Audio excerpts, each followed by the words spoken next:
Haleluya, puji nama Tuhan. Selamat pagi Bapak Ibu, saudara yang kasih oleh Tuhan Yesus Kristus. Tiba saatnya kita akan memulai acara ibadah kita.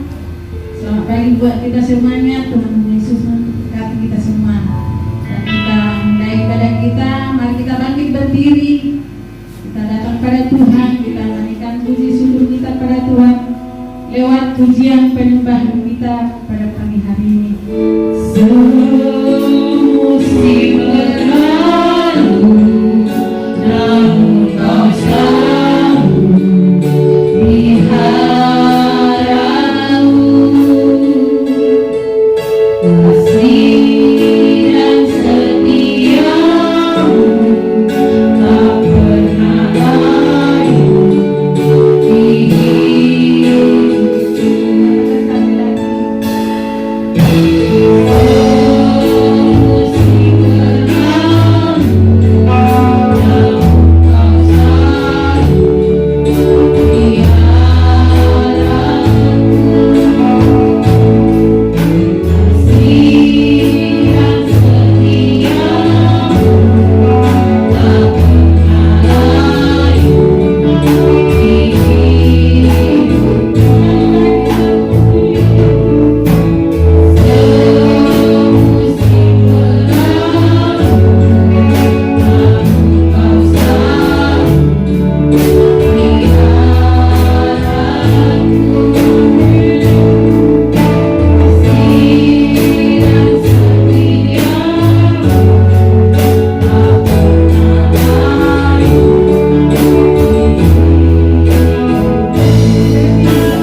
Sungguh kami mengucap syukur, berterima kasih kepada-Mu ya Tuhan atas segala kasih setiamu, kebaikan-Mu Tuhan yang tak pernah habis-habisnya di dalam kehidupan kami ya Tuhan.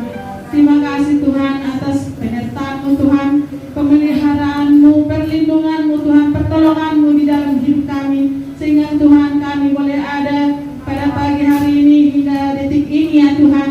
Semuanya Tuhan karena kasih dan kemurahan-Mu ya Tuhan. Terima kasih Tuhan, terima kasih. Dan kami juga Tuhan pada saat pagi hari ini Tuhan, kami bersyukur Tuhan buat pagi hari yang indah ini, di mana Tuhan kami umat-Mu boleh kami kembali berkumpul Tuhan di rumah-Mu ya Tuhan, untuk memuji-muji Engkau Tuhan, untuk memuliakan nama-Mu, membesarkan nama-Mu, menenangkan hati-Mu ya Tuhan. Terlebih Tuhan untuk menerima berkat-berkat firman-Mu Tuhan sebentar lagi Tuhan yang disampaikan oleh hamba-Mu ya Tuhan. Oleh sebab itu Tuhan Yesus, sebelum kami Tuhan mengawali ibadah kami ini Tuhan, kami undang kuasa Roh Kudus-Mu ya Tuhan Yesus. Berkatilah Tuhan ibadah kami ini ya Tuhan Yesus, mulai dari awal pertengahannya ya Tuhan hingga selesainya. Tuhan, hanya Kau Tuhan yang kami andalkan Tuhan.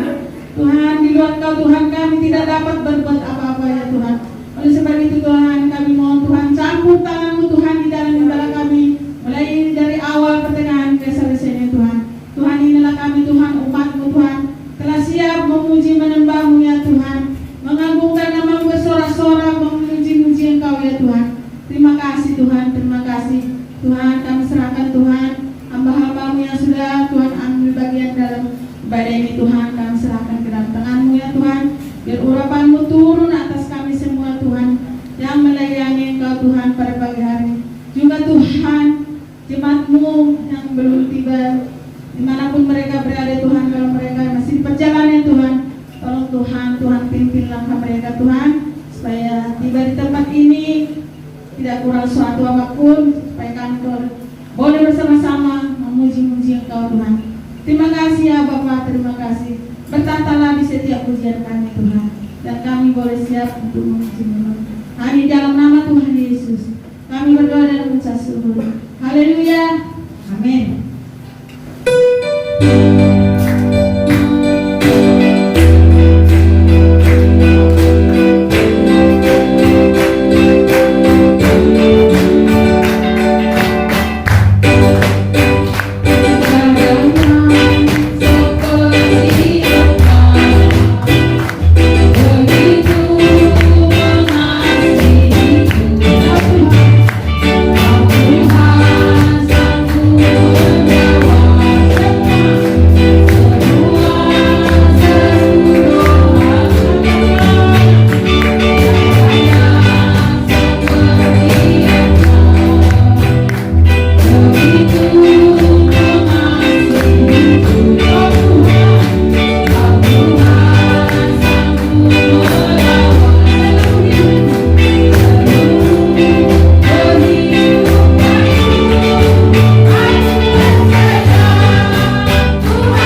ayat mas kita yang terambil dari 1 Korintus 1 ayat 14. Sama-sama kita membacakan firman Tuhan. 1, 2, 3. Sebab pemberitaan tentang salib memang kebodohan bagi mereka yang akan binasa, tetapi bagi kita yang diselamatkan, pemberitaan itu adalah kekuatan Allah. Puji nama Tuhan. Tiba saatnya kita mendengarkan firman Tuhan. Kita siapkan hati kita dan kembali kita memuji menyembah Dia dengan satu pujian. Ajarku mengerti. Terima kasih Tuhan Yesus.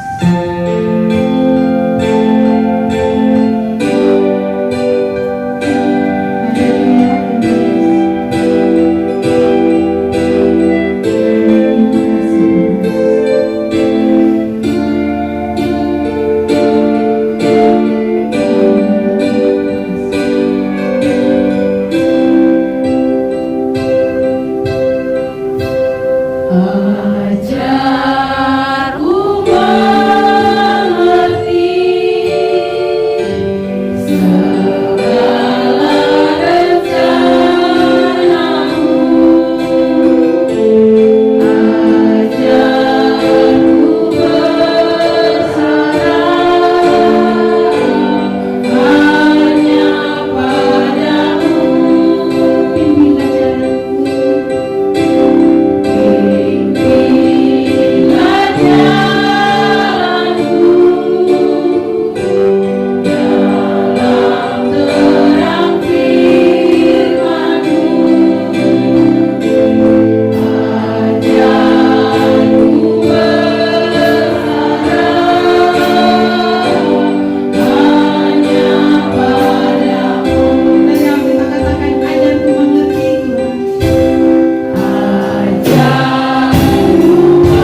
kasih. Kami sudah banyak memuji dan memuliakan nama-Mu Tuhan. Tiba saatnya kami Tuhan mendengarkan firman-Mu Tuhan. Hamba-Mu yang Kau persiapkan tutup bungkus dengan kuat kuasa darah-Mu yang kudus Tuhan, supaya apa yang keluar dari mulut bibir hamba-Mu Tuhan, supaya perkataan daripada Engkau. Karena firman-Mu ini Tuhan pelita bagi kami, terang bagi jalan kami Tuhan. Tanpa firman-Mu kami tidak bisa apa-apain Tuhan. Tanpa firman-Mu Tuhan kami tidak bisa berjalan Tuhan. Diri firman-Mu Tuhan bisa kami sehat pada saat hari ini Tuhan. Terima kasih Bapa, terima kasih sebelum kami mendengarkan firman-Mu Tuhan, ampuni segala dosa kesalahan kami Tuhan, biar layak kami menerima firman-Mu Tuhan. Terima kasih Bapa. Teman kami yang tidak bisa hadir pada hari ini Tuhan, dimanapun dia berada Tuhan, kami nggak tahu Tuhan, kami percaya Tuhan minggu depan kami bisa memuji memuliakan nama-Mu Tuhan. Terima kasih Bapa, di dalam nama Tuhan Yesus Kristus kami sudah berdoa dan mengucap syukur. Haleluya. Haleluya. Amin. Amin. Haleluya. Haleluya. Puji Tuhan. Haleluya. Haleluya. Puji Tuhan. Pada pagi hari ini kita bersyukur, terima kasih kepada Tuhan bahwa kita masih ada waktu untuk berkumpul, beribadah di rumah Tuhan ini. Kasih Tuhan tidak pernah terbatas dalam hidup kita ya. Sebab itu kita bersyukur, berterima kasih kepada Tuhan karena kebaikan Tuhan dalam hidup kita. Apapun di dalam hidup kita, kita tidak pernah kecewa ya mengikut Tuhan ya. Sebab selalu memang ada masalah, problem, ada kecewaan, tetapi Tuhan tidak pernah meninggalkan kita. Tuhan selalu menolong kita tepat pada waktunya ya. Jadi kita lihat di sini, kita masuk saja dalam firman Tuhan. Kalau kita berdoa kepada Tuhan, ada alasan Tuhan untuk menjawab doa kita ya. Kadang-kadang kita berdoa kepada Tuhan, Tuhan jawab, oke ya, saya akan berikan apa yang kau minta. Tapi kadang-kadang Tuhan berkata, tunggu. Ada saatnya nanti saya berikan apa yang kamu minta. Jadi kita disuruh menunggu dan bersabar. Tunggu. Lalu jawaban yang ketiga, dia berkata, tidak. Saya tidak akan memberikan apa yang engkau minta. Karena apa? Karena Tuhan lebih tahu apa yang penting dalam hidup kita. Karena Tuhan lebih tahu apa yang terbaik untuk kita. Sebab kadang-kadang apa yang kita minta itu belum tentu itu yang terbaik dalam hidup kita. Ya, jadi Tuhan berkata tidak. Sebab kenapa? Karena Tuhan mempunyai jawaban yang terbaik yang tertinggal. Ya, jadi kita bisa melihat dalam kehidupan kita sehari-hari. Kalau anak kita minta bermain pisau, ya, dia lihat ada pisau, lalu anak kita menjawab, Mama, pinjam pisaunya dong. Kan Mama suka main pisau, mau sayur dan segala macam. Saya juga berpikir, Mama pinjam pisaunya. Saudara kasih nggak pisaunya? Tidak. Kenapa? Karena saudara lebih tahu bahwa pisau itu akan bahaya kalau dimainin oleh anak-anak. Nah, itu sebabnya Tuhan juga demikian. Tuhan bisa menjawab tidak. Nah, itu sebabnya kalau kita berdoa jangan pernah putus asa. Nah, kita lihat coba di dalam Yohanes 14 kita akan baca ayat 1 kemudian ayat 6. Yohanes 14 ayat 1 langsung ke ayat 6. Nah, kalau kita sudah dapat, saya undang kita sama-sama berdiri. Demikian bunyi firman Tuhan. Saya baca ayat 1, nanti ayat 6 kita sama-sama baca. Yohanes 14 ayat 1. Janganlah gelisah hatimu. percayalah kepada Allah, percayalah juga kepadaku. Katanya, Di rumah Bapak. akulah jalan dan kebenaran dan hidup. Tidak ada seorang pun yang datang kepada Bapa kalau tidak melalui aku. Terima kasih. Terima kasih. Terima kasih. Jadi firman Tuhan katakan, jangan gelisah hatimu. Banyak sekali yang membuat hati kita gelisah, apalagi pada zaman sekarang ini. Banyak sekali, ya. Kadang-kadang kita gelisah, ya. Kapan anak-anak saya ini kembali sekolah? Selama ini sekolahnya online. Berapa banyak anak-anak Indonesia yang tidak bisa mengikuti sekolah online? Kenapa? Karena mereka tidak punya alat, ya, tidak punya sarana untuk ikut belajar online. Mungkin dia nggak punya HP, atau mungkin dia punya HP jadul, ya, atau mungkin dia tidak punya internet, iya kan?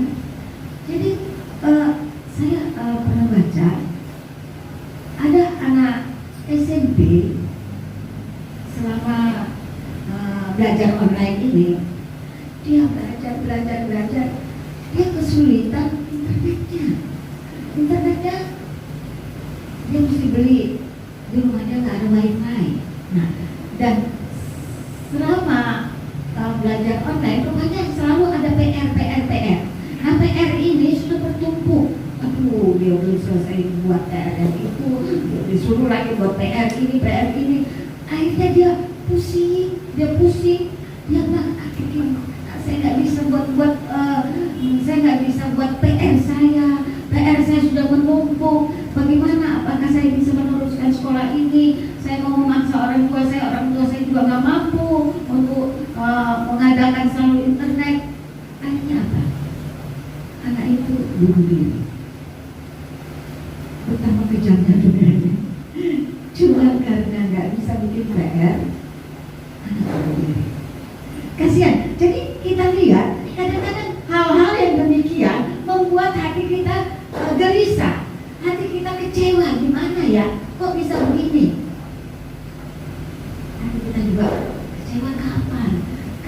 Kapan COVID-19 ini berakhir? Kita nggak tahu.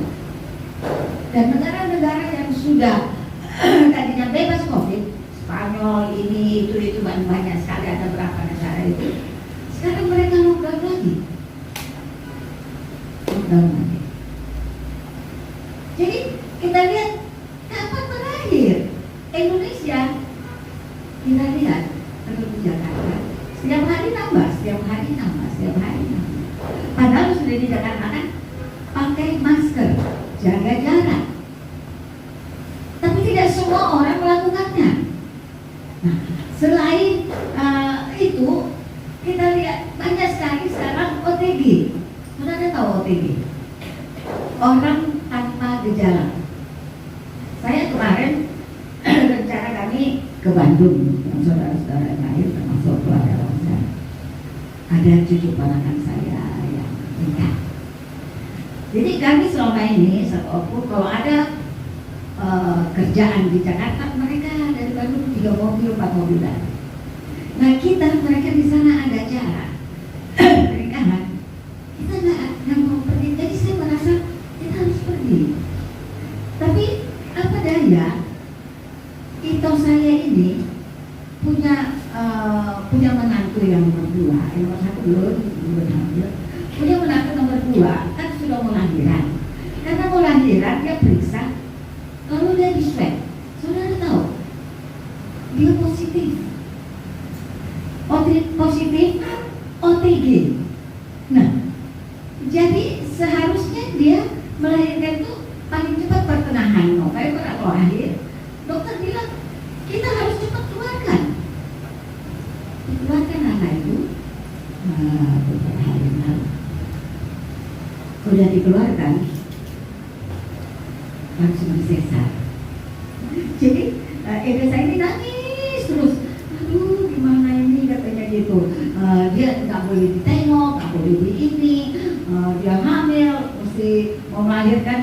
bagaimana gitu kan, dia gelisah sekali, dia nangis. Saya bilang jangan gelisah, serahkan sama Tuhan, berdoa ya. Lalu saudara tahu, lalu jadi sesar, langsung dipisahkan dari ibunya. Lalu mereka semua sweat, suaminya, mertuanya, ibu saya dan dada saya dan semua yang dekat-dekat, semua negatif, aneh. Suaminya yang kalau minum satu cangkir, satu apa, rumahnya itu di apartemen, ya nggak banyak ruangan kan, nggak betul. Tapi suaminya negatif. Nah, jadi akhirnya dipaksa lah dilahirkan itu anak itu begitu lahir cuma dikasih tunjuk fotonya sama ibunya, dikasih tunjuk fotonya sama suaminya dan nenek kakeknya. Dan saudara yang tahu, anak itu sehat, gemuk, ganteng banget, tapi kayaknya mukanya muka sendu, muka sedih sekali. Jadi waktu saya lihat, aduh, rasa hati saya teriris ya. Jadi saya mulai juga gelisah, bagaimana nanti anak ini, bayi ini, apa dia mesti diurusi oleh neneknya, eda saya yang dia sendiri tidak begitu lincah, dia sendiri punya masalah kesehatan dan segala macam. Nah, itu semua membuat orang gelisah. Nah, yang gelisah lagi hati saya, si Andri, mereka bulan yang lalu pergi ke Jogja, pulang-pulang dia kayak orang sakit, nggak bisa nafas. Nah, saya ketakutan, saya gelisah, apa ini anak kena COVID seorang Jogja. Lalu mereka swab semua, istri, anaknya dan teman-teman yang pergi. Lalu dia dimasukkan di rumah sakit, masuk ke rumah sakit Pertamina, nggak ditolak. Kondisi khusus swab, khusus orang corona katanya di bebas. Lalu dibawa ke rumah sakit Antam, itu langganan dia, ditolak. Nggak ada tempat. Mungkin karena dia sesak nafas, takut ya di corona. Jadi mereka bilang bawa saja ke Persahabatan. Nah, saudara yang terkasih, pada saat itu oksigen dalam tubuhnya udah 85, itu sudah bahaya ya, maksudnya 95 ke atas. Nah, karena sudah dikatakan kok Persahabatan, dibawa ke Persahabatan. Nah, oksigennya sudah turun 80, udah ketakutan. Akhirnya ya kita cuma berdoa, kita berdoa. Mereka bilang menjurus ke COVID, menjurus. Tapi karena kita terus berdoa, rupanya tidak. Dia waktu itu kena serangan jantung, jadi dia jantung. Ya. Nah, saudara tahu waktu dia masih di emergency, belum ada keputusan ini apa, dia campur dengan orang-orang COVID. Kita cuma berdoa sama Tuhan, Tuhan, jangan anakku, jangan. Kau berjanji kau berikan tubuh ilahi kepada kami, supaya kami tidak kena virus ini. Nah, saudara yang kasih, akhirnya dia terus diobati, lalu dites swab, anak istrinya negatif, tapi dia hasilnya agak lama. Tapi dokter no problem, yang penting diobati dulu jantungnya, diobati dulu. Akhirnya keluar swabnya 1-2 kali negatif. Itu semua bikin hati gelisah. Tetapi karena saya dan istrinya belajar lari kepada Tuhan, saya memohon kepada Tuhan, dan Tuhan menjawab doa. Oke, saya kabulkan, anakmu tidak kena COVID. Nah, itu jadi beberapa hari, beberapa sebulan ini dia kadang-kadang sesak nafas dan ini dia tetap ke gereja. Saudaraku, harusnya Rabu kemarin dia harus masuk ke rumah sakit untuk diobservasi lalu pasang ring. Tetapi ditunda lagi. Sebab apa? Tim dokternya nggak lengkap, ada yang sudah. Saudara tahu, akhirnya dapat kemarin Jumat dia masuk, kemarin Sabtu pasang ring. Ditanya lagi, si menantu saya si Vita tanya, "Man, kata dokter penyumbatannya ada 5." Bayangin 5 sekaligus. Dia kan goyangnya es pagi-pagi, kamu sudah es. Dia katanya 5 penyumbatannya. Jadi dokter menawarkan bypass atau pasang ring, tetapi kalau pasang ring bisa 1,5 bulan karena nggak bisa langsung kan, harus dulu satu. Nah, makan waktu. Saya bilang gini, Saya bilang pasangan ini jangan di bypass. Kenapa? Karena saya melihat waktu adik saya yang saya bilang menantunya itu kena COVID dan baru punya cucu, waktu dia pasang ring, saudara tahu, di sininya dibelah, potong sampai di sini, nggak tahu tulang-tulangnya ini dipotong karena nggak ngerti, jadi dipotong, terus jantungnya ini dikeluarin, ditaruh di baskom atau di mana, lalu mulai dikerjakan. Nah, untuk mencari sambungan vena yang dikatakan vena itu pembuluh darah itu, untuk jadi bypass itu rupanya yang sumbat itu diabaikan, lalu diambil bypass sambungan langsung dari yang lain-lain itu supaya bisa mengalir ke jantung. Jadi ada 3 vena yang diambil. Nah, saudara tahu, saya lihat dia punya terus mau marah. Saya tanya kenapa? Mau cari vena, nggak ada di sana. Saya bayangkan, wah si Andre ini susah. Lalu kakinya dari lutut sampai mata kaki itu dipotong jahitan kiri kanan. Sudah di sini potong jahitan, lalu di sininya juga diambil vena dari situ, jadi 3 diambil vena ini. Saya bilang jangan bypass. Saya bilang dia kan punya gula. Nah, waktu disayat sana sayat sini, kalau darahnya ngotor terus gak bisa darah meninggal. Saya punya teman pendeta di Purwapa Gandhi, dia pula operasi bypass meninggal. Jadi saya bilang nggak usah, pasang aja ring, gak apa-apa, pelan-pelan. Nah, saudaraku semua itu bikin kita gelisah, hal-hal yang demikian. Apalagi zaman sekarang ekonomi sulit sekali. Banyak orang di rumah kan, banyak orang kerja, usaha nggak bisa jadi, jualan apapun kayaknya nggak laku dan apa. Itu semua membuat kita gelisah, ya, tentang ekonomi. Saudara dikasih ekonomi kita sekarang mesti ada yang nolong. Kalau tidak ada yang nolong, ekonomi kita tetap morat-marit dan kita tetap gelisah. Kegelisahan itu tidak akan hilang-hilang. Nah, saudara dikasih, kita bisa pinjam saudara, pinjam teman, pinjam ini, tapi belum tentu mereka kasih, nggak akan dapat. Kenapa? Sekarang mereka juga sulit, ekonomi siapa-siapa juga sulit, mana boro-boro mau minjamin kita modal atau untuk apa? Nah, itu semua membuat hati kita gelisah. Kalau orang mau lari ke dukun ke apa, itu lebih bahaya. Jadi kalau kita mau pinjam orang nggak bisa, mungkin orang mau kasih tapi dengan sesuatu imbalan, kamu harus begini, kamu harus gini, dan itu kadang-kadang kita nggak bisa penuhi. Apalagi kalau mau minta kepada perdukunan. Nah, harus apa? Harus ada yang dikorbankan. Mungkin anaknya mati, istrinya mati dan segala macam. Nah, itu semua membuat hati kita gelisah. Hanya ada jalan satu, yaitu kepada Tuhan. Kita harus lari kepada Tuhan di zaman sekarang, supaya hati kita yang gelisah itu bisa hilang sirna, bisa tertolong. Karena Tuhan kita tidak pernah mengecewakan kita. Kalau kita lihat di Yohanes 14 ayat 13 sampai 14, dia katakan begini. Dan apa juga yang kamu minta dalam namaku, aku akan melakukannya, supaya Bapa dipermuliakan di dalam Anak. Ayat 14, jika kamu meminta sesuatu kepadaku dalam namaku, aku akan melakukannya. Kita lihat, ada banyak kegelisahan itu bisa tertolong kalau kita datang kepada Yesus. Jadi jawaban satu-satunya untuk menghilangkan kegelisahan kita di jalan ini hanya lari kepada Yesus. Tidak ada jalan lain, ya, tidak ada jalan lain. Nah, jadi kita lihat 1 Yohanes 3 ayat 21 ke 23. 1 Yohanes 3 ayat 23. 1 Yohanes 3 ayat 21.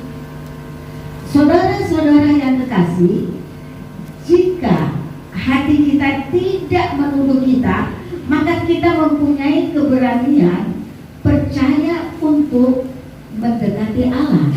Ayat kedua, dan apa saja yang kita minta, kita memperolehnya daripadanya, karena kita menuruti segala perintahnya. Dan perbuatan apa yang ayat kedua, Dan apa saja yang kita minta, kita memperolehnya daripadanya, karena kita menuruti segala perintahnya dan berbuat apa yang berkenan kepadanya.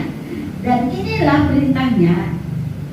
Perintahnya itu supaya kita percaya akan nama Yesus Kristus anaknya, dan supaya kita saling mengasihi sesuai dengan perintah yang diberikan Kristus kepada kita. Jadi kita dapat tertolong. Doa kita, Tuhan katakan ya, kalau kita menurut semua perintahnya. Pertama, kita cari Yesus.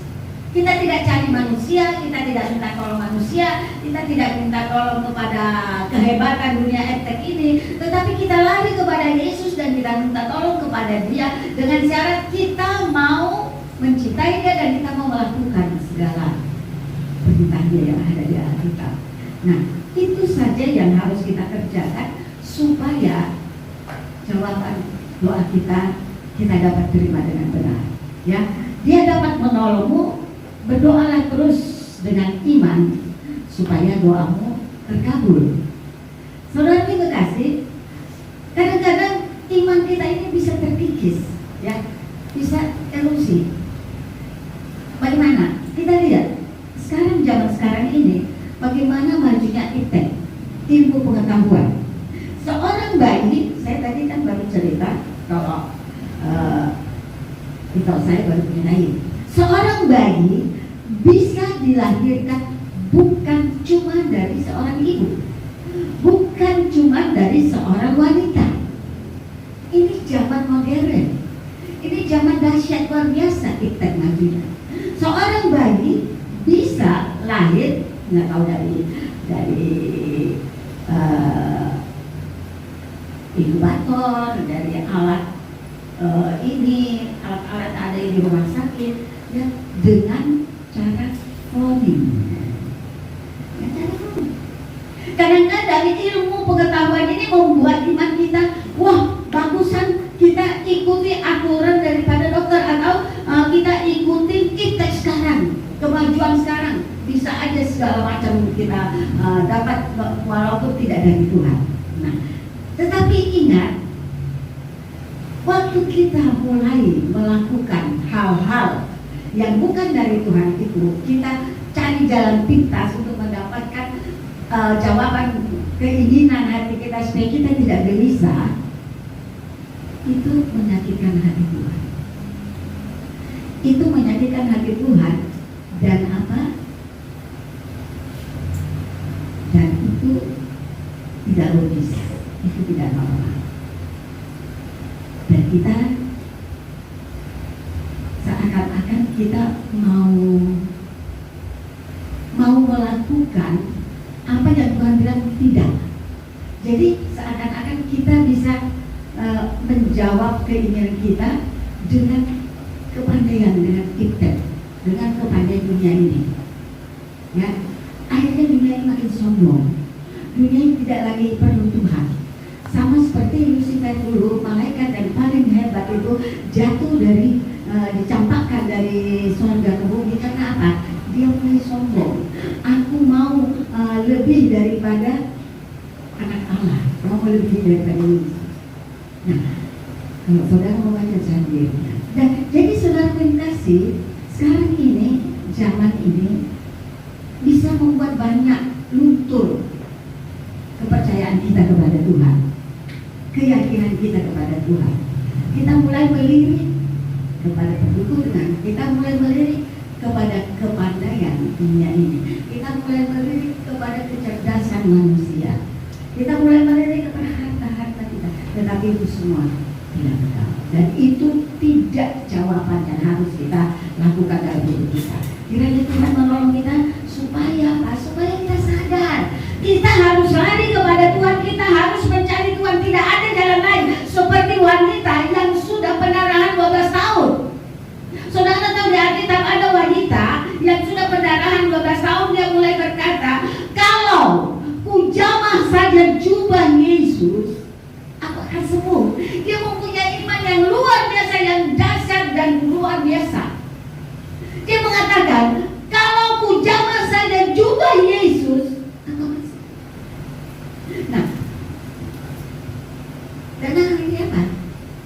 dengan iman. Dia berusaha. Yesus jalan, banyak murid-murid yang ini, dan Yesus dijaga, tidak boleh orang dekat. Dia berusaha mendekat dan berusaha mendekat. Mungkin dia terdorong orang, terpental dan segala macam, tapi dia berusaha. Jangan sudah lemas karena sudah pendarahan 12 tahun. Saudara bisa lihat, mungkin dia sangat kurus, keris, krempeng, nggak punya tenaga, tapi dia berusaha menjamah jubah Yesus. Walaupun dari jauh cuma pucuk jubahnya, ujung jubahnya dia jamah, dan dia sembuh. Dan Yesus merasakan ada sesuatu yang keluar dari tubuhnya. Lalu dia berkata, siapa yang memegang aku? Lawan kita itu dengan ketakutan gemetar.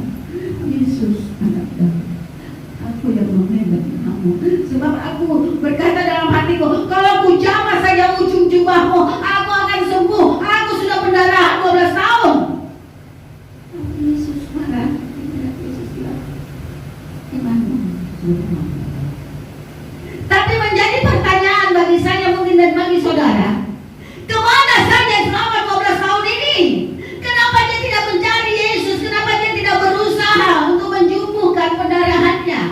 Kenapa? Karena dia merasa dia cukup ke softtek, sorry. Softtek, saudara tahu softtek? Softtek itu sama dengan kain laras, sama dengan kain kotor. Yesaya katakan tadi.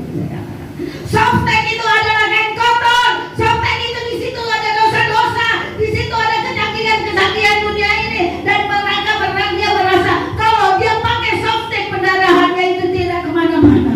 Tapi ingat, pendarahan itu tidak pernah berhenti.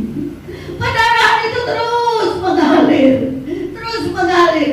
Dia menjadi susah, dia jual semua hartanya, dia menjadi kurus kering, dia ditinggalkan keluarganya, dia disingkirkan oleh keluarganya, karena keluarganya juga selama ini ikut berdarah-darah karena kecewa, karena ketakutan melihat perempuan ini.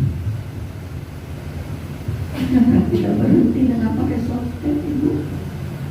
Darah tidak berhenti dengan pakai kepandaian di dunia ini. Softtek adalah dosa-dosa kita, kehebatan kita. Merasa kalau pakai softtek darahnya tidak kelihatan orang lain, darahnya ditahan oleh softtek ini. Tapi softtek itu bukan jawaban. Softtek itu cuma dengar. Softtek itu adalah dosa-dosa kita di sana, pemberontakan manusia di sana. Merasa hebat, merasa tidak perlu Tuhan, merasa tidak perlu pertolongan. Karena kalau saya pakai softtek, darah saya tidak mengalir kemana-mana. Kalau sudah mulai banyak, saya ganti lagi itu softtek. Sampai berapa lama? 12 tahun. 12 tahun. Waktu tidak lama, waktu tidak singkat. Kemana dia selama ini? Kenapa dia tidak cari Yesus? Karena iman dia sudah miring kepada dunia ini, kepada apa yang diciptakan. Softtek tidak menyembuhkan. Kalau kau datang kepada manusia, kau datang kepada orang pintar, kau merasa kau hebat, kau orang kaya dan segala macam, kau pikir kau bisa menyelesaikan semua masalahmu dan problemmu. Itu bukan jawaban.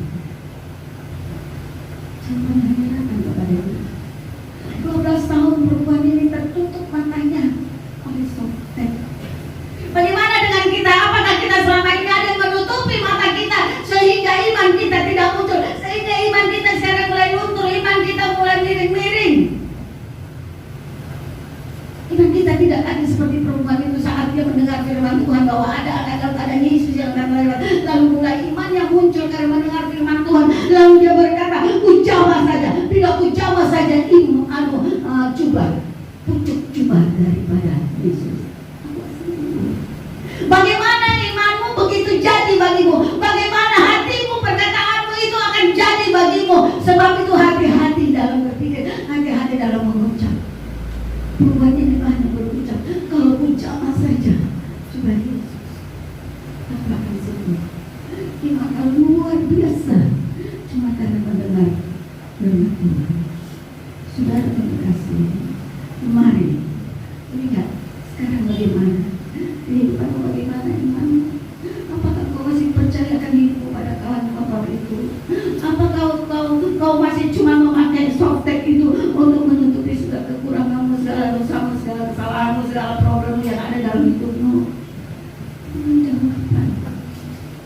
cuma kain kotor, itu cuma kain lara yang tidak bisa kita harapkan.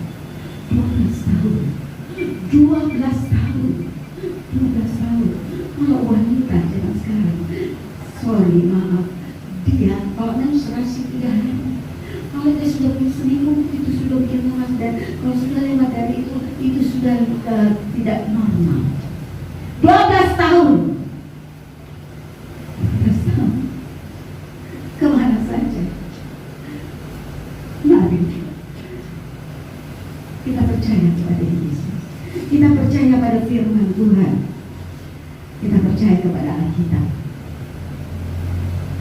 Kita percaya pada Allah.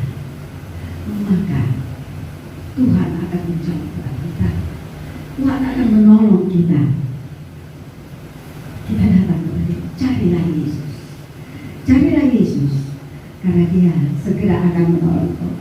Tuhan katakan, apa saja yang kau minta dalam nama-Ku, Tuhan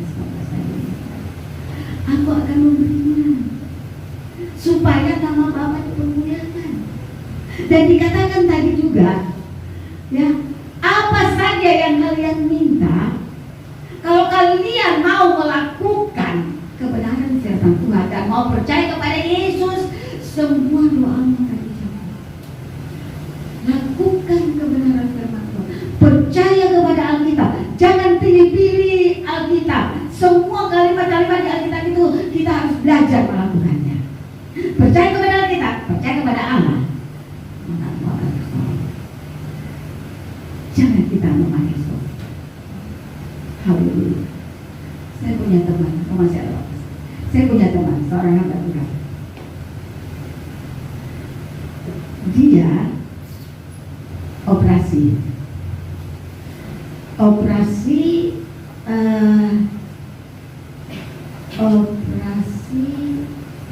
kanker yang dahsyat. Teman-temannya semua yang sana semua operasi, dia lihat gagal banget, mati. Gimana hatinya nggak gelisah? Gimana dia nggak ketakutan? Dia harus maju dalam beberapa hari, dalam minggu ini untuk dioperasi. Tapi satu yang dia minta kepada Tuhan, Tuhan, jangan saya mati sebelum tugasku saya selesaikan. Cuma itu permintaannya. Tuhan, jangan saya mati sebelum tugasku saya selesaikan. Apa tugas dia? Memberitakan firman Tuhan. Dan sampai sekarang dia masih hidup. Karena dia percaya kepada Yesus. Seperti perempuan ini, asal ku jamah saja pucuk jubahnya, aku akan tertolong. Si pendeta itu berkata, Tuhan, jangan aku mati sebelum tugasku selesai. Tugas dia untuk memberitakan firman Tuhan, dan hari ini juga dia masih terus memberitakan firman Tuhan. Cari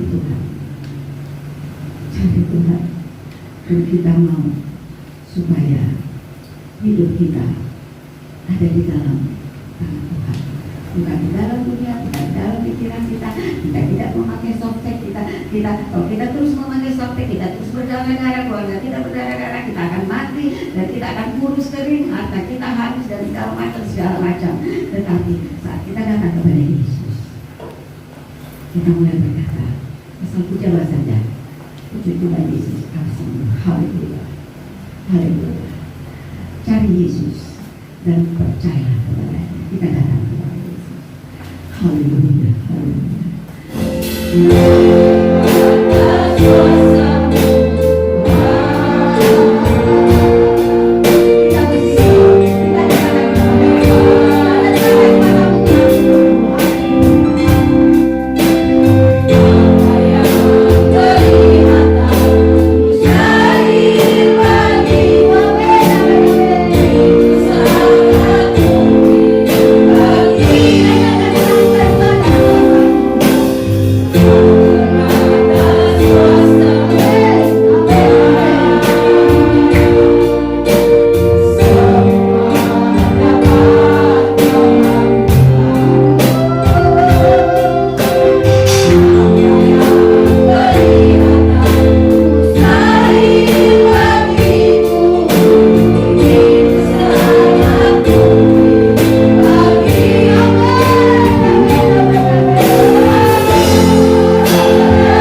biarlah Roh Kudus Tuhan menjelaskan firman dalam hati di dalam kami, supaya firman-Mu kami pahami dan kami bisa lakukan dalam hidup kami.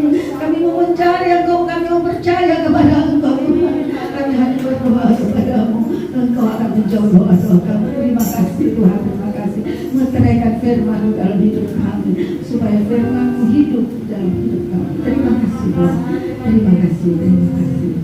Berkasih semua orang yang sudah mendengarkan firman Tuhan. Terima kasih.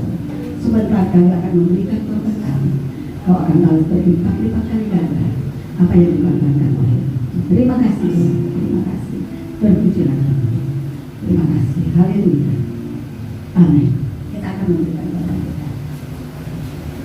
Haleluya. Haleluya.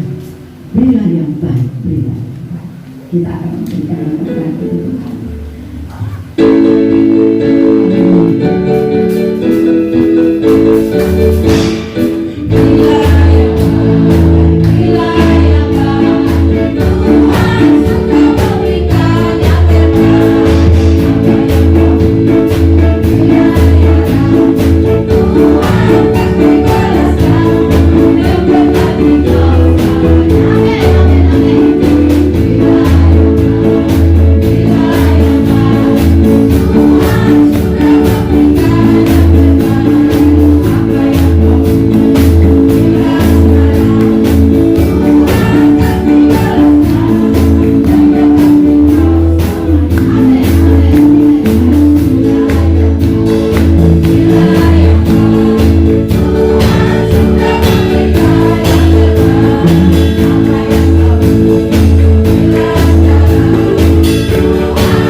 Pengumuman ada di sini di waktu jemaat Natal dan segala macam, supaya kita tahu mungkin janji iman untuk Natal kita boleh cicil. Saudara yang kekasih, saya ingatkan, saudara, apa saudara sudah membayar diakonia? Itu terjadi kadang-kadang kita nggak sadar. Kita pikir cuma 10.000 sih, tapi kita lupa, sehingga kita mungkin sudah tidak bayar diakonia selama 6 bulan. Waktu ada masalah dalam hidup kita, misalnya waktu saya sakit, saya tidak dapat diakonia, saya sakit hati. Jadi tolong perhatikan, diakonia cuma 10.000, tapi kita sering lupa. Cuman saya sebetulnya tolong pengurus diakonia ingatkan, kalau tidak ya SMS ya mungkin nggak bisa nanti satu-satu ya, tapi sering banyak saya lihat mereka sakit atau mereka punya beberapa masalah dan diakonia tidak jadi. Saya tanya kenapa? 6 bulan nggak bayar. Itu terjadi ya mungkin pada saya juga, ya pada anak saya sendiri, ya Andreas, dia lupa bukannya ini. Nah itu kita lihat. Nah kalau saudara supaya tidak lupa, saudara kalau bisa, maaf ya, kalau bisa ya bayar setahun, kalau enggak setengah tahun sekali. Ya berat.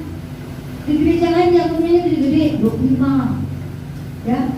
20 ada berapa, tapi mereka kalau ada apa-apa memang lebih gede oleh kekasih diakonia dari kita untuk kita supaya saudara tidak sakit hati karena orang diakonia diam saja waktu ada masalah dalam hidupmu. Ingat, kalau hanya itu pesan saya. Tuhan memberkati. Tidak ada yang lain. Habis ibadah sesi 2 rapat panitia Natal.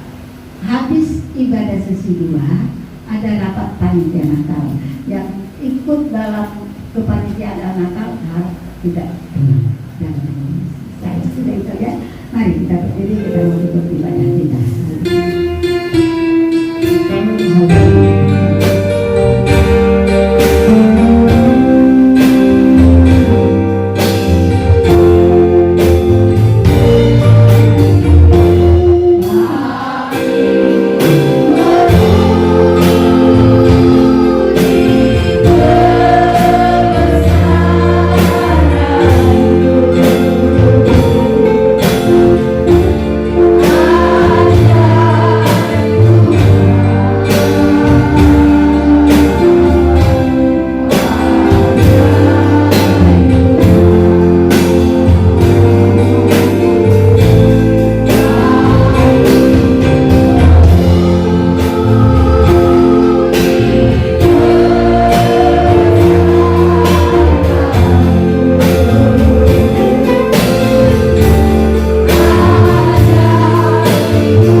Keluarga-keluarga, semua sidang jemaatnya Tuhan, apapun yang mereka kerjakan untuk mata pencaharian mereka, buatlah itu berhasil supaya di dalamnya namamu dipermuliakan dan ditinggikan. Terima kasih Tuhan Yesus, terima kasih. Terus pujilah Engkau, berkati semua umatmu. Haleluya, haleluya, haleluya. Saudara-saudara yang dikasih, mari kita pulang ke rumah kita masing-masing dengan membawa berkat kasih karunia daripada Bapa kita di surga, berkat kasih sayang dari putranya Yesus Kristus, berkat penyertaan pertolongan dari Allah Roh Kudus mulai sekarang sampai selama-lamanya. Haleluya, kita katakan amin. Bapak